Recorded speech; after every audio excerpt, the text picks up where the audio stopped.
दोस्तों, आज हम आपको माता ब्रह्मचारिणी की कथा सुनाएंगे, जिसे सुनने मात्र से भक्तों की सभी मनोकामना पूर्ण हो जाती है।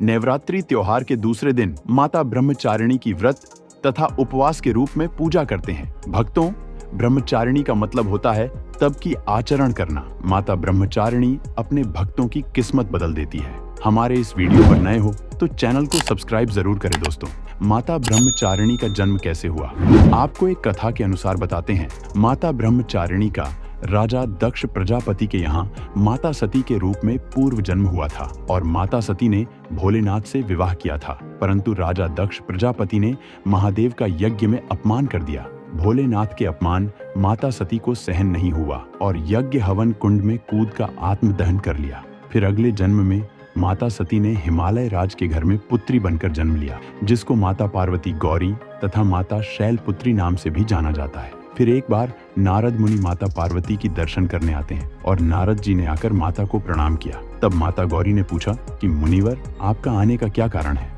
तब नारद मुनि ने माता से कहा कि मुझे पता है आप भगवान शिव शंकर को अपना स्वामी बनाना चाहती हो, परंतु इसके लिए आपको बहुत कठिन तपस्या करनी होगी। और कहने लगी कि माता, आप घोर तपस्या करके महादेव को पाओगी, जिसके कारण आप तप का आचरण करने वाली माता के नाम से जानी जाओगी। माता से इतना कहकर नारद जी वापस लौट जाते हैं। इधर माता के पिता को माता के विवाह का चिंता होने लगा। तब माता के पिता ने माता का वर खोजने के लिए एक पंडित को भेजा। वह पंडित 10 दिशाओं में भी घूम कर आ गया, परंतु माता के लिए उचित वर नहीं मिला। तब माता ने उस पंडित को कैलाश भेजा और शिव शंकर को अपना वर बताया। माता के कहने पर वह पंडित कैलाश आ गया और उस पंडित ने देखा कि एक योगी साधु बैठा है, जिसे देखकर पंडित घबरा गया और उस पंडित ने जाकर भोलेनाथ को नमन किया। तब भोलेनाथ ने उस पंडित से कहा कि पंडित, आपका आने का क्या कारण है। तब उस पंडित ने महादेव से कहा कि मैं राजा हिमालय के यहाँ से आया हूँ और पुत्री पार्वती का विवाह आपसे करवाना चाहता हूँ। पुत्री पार्वती आपसे ही विवाह करने की जिद कर रही है, चाहे इसके लिए उन्हें घोर तपस्या करना क्यों ना पड़ जाए। और पुत्री पार्वती तप करने बैठ गई है। आप तो तीनों लोक के स्वामी हो, आपको सब पता है। अब हम आपको माता ब्रह्मचारिणी की तब की कहानी सुनाएंगे, जिसे सुन लेने मात्र से भक्तों की सभी मनोकामना पूर्ण हो जाती है। माता गौरी को पता था कि भगवान शिव ऐसे ही विवाह के लिए तैयार नहीं होंगे, इसलिए माता गौरी तपस्या करने जंगल में चली जाती है।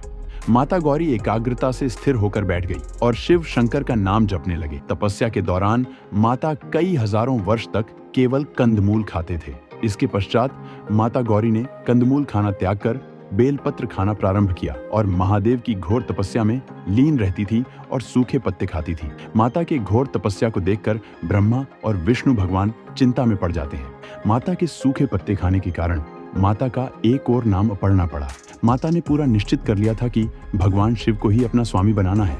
इस घोर तपस्या के कारण माता का शरीर पूरी तरह से जर्जर हो गई, परंतु माता अपने लक्ष्य को नहीं छोड़ी और घोर तपस्या में लीन रहती थी। और इसके पश्चात माता ने सूखे पत्ते भी खाना त्याग दिया। तब ब्रह्मा और विष्णु भगवान माता से कहने लगे कि यह तपस्या आपसे ही सफल होगा। इस तरह से घोर तपस्या आज तक कोई भी किसी युग में नहीं कर पाया। इसी घोर तपस्या के कारण माता का ब्रह्मचारिणी नाम पड़ा और सभी देवता भोलेनाथ को विवाह के लिए मनाने लगे। और ब्रह्मा जी ने माता से कहा, माता, आपका तपस्या पूर्ण हुआ।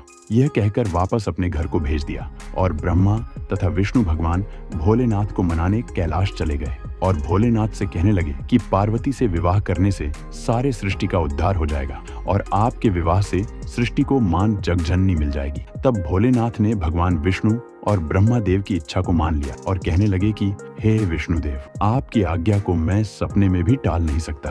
भगवान शिव ब्रह्मा विष्णु के बोलने से माता गौरी से विवाह करने के लिए तैयार हो जाते हैं। माता ब्रह्मचारिणी ने ऐसा घोर तपस्या किया कि पूरे सृष्टि में आज तक किसी ने नहीं किया। ब्रह्मचारिणी माता को तपचारिणी माता भी कहा जाता है। जो भी भक्त माता ब्रह्मचारिणी का पूजा व्रत करता है, उनका मन हमेशा त्याग और तप से भटकता नहीं है और गंभीर परिस्थिति में माता उनकी रक्षा करती है। नवरात्रि के दूसरे दिन माता ब्रह्मचारिणी रूप की पूजा करते हैं। वह अपनी भक्ति पथ से कभी नहीं भटकते हैं। शक्ति दाहिनी माता से सभी भक्तों को शक्ति मिलती है। माता ने अपने हर एक जन्म में शिव से विवाह किया है, कभी सती बनकर तो कभी पार्वती बनकर। माता आदि शक्ति जग को तारने वाली है और इसी माता को लक्ष्मी, शारदा और काली के नाम से भी जाना जाता है। नवरात्रि में माता के सभी रूपों की पूजा की जाती है। माता भगवान शिव के बाएं अंग में विराजती है और शेर की सवारी करती है और माता सभी रूपों में ममता बरसाती है। दोस्तों, जो भी ब्रह्मचारिणी माता की भक्ति तथा व्रत करते हैं वह कठिन परिस्थितियों से भी पार हो जाते हैं। माता ब्रह्मचारिणी की कृपा पाने के लिए हमारे इस चैनल को सब्सक्राइब करें। कमेंट में जय माता ब्रह्मचारिणी जरूर लिखें।